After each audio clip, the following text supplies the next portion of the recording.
বাংলাদেশ থেকে অর্থ পাচার আর সুইস ব্যাংক যেন একে অপরের পরিপূরক। অর্থ পাচারের কথা উঠলেই সামনে আসে সুইস ব্যাংকের নাম।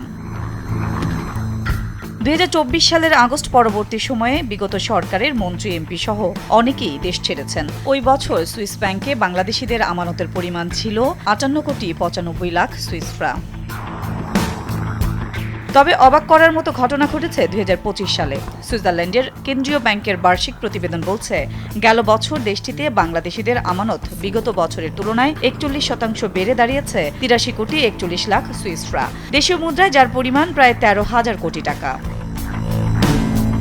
কিন্তু সুইস ব্যাংকে থাকা বাংলাদেশিদের সব অর্থ পাচার করা এমনটি মনে করেন না অর্থনীতিবিদরা। প্রবাসী বাংলাদেশি নাগরিক, আন্তর্জাতিক ব্যবসায় জড়িত ব্যক্তি বা বিদেশে নিবন্ধিত বাংলাদেশি মালিকানাধীন প্রতিষ্ঠানও সেখানে অর্থ জমা রাখে। তাই শুধু আমানতের পরিমাণ নয়, বাংলাদেশ ব্যাংক বা সরকারকে দেশটি থেকে আমানতকারীদের পুরো তথ্য নেওয়ার পরামর্শ দিয়েছেন অর্থনীতিবিদরা। সুইজারল্যান্ডের সরকারের সাথে বাংলাদেশের দ্বিপাক্ষিকভাবে একটা আলোচনায় আসতে হবে, যাতে করে তারা ডিটেলসটা আমাদেরকে বলেন। আমাদের এই পদক্ষেপটা কিন্তু নেওয়া হয়নি।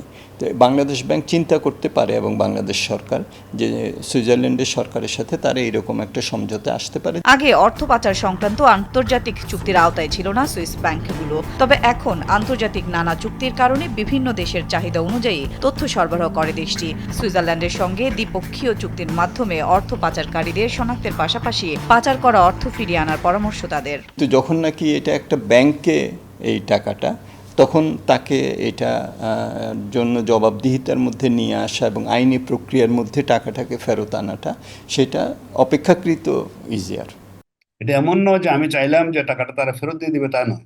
এখানে মধ্যে অনেকগুলো আইনি জটিলতা থাকে। এটার মধ্যে আমি যেটা মনে করি সেটা অসম্ভব না হলে অসম্ভব কঠিন।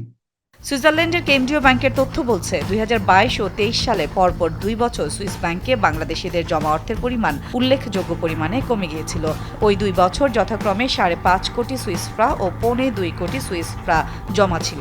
এরপর 2024 সালে তা এক লাফে পৌঁছায় 58,95,00,000 সুইস ফ্রাঙ্কে। আর 2025 সালে বিগত 10 বছরের মধ্যে দ্বিতীয় সর্বোচ্চ আমানত জমা হয় সুইস ব্যাংকে।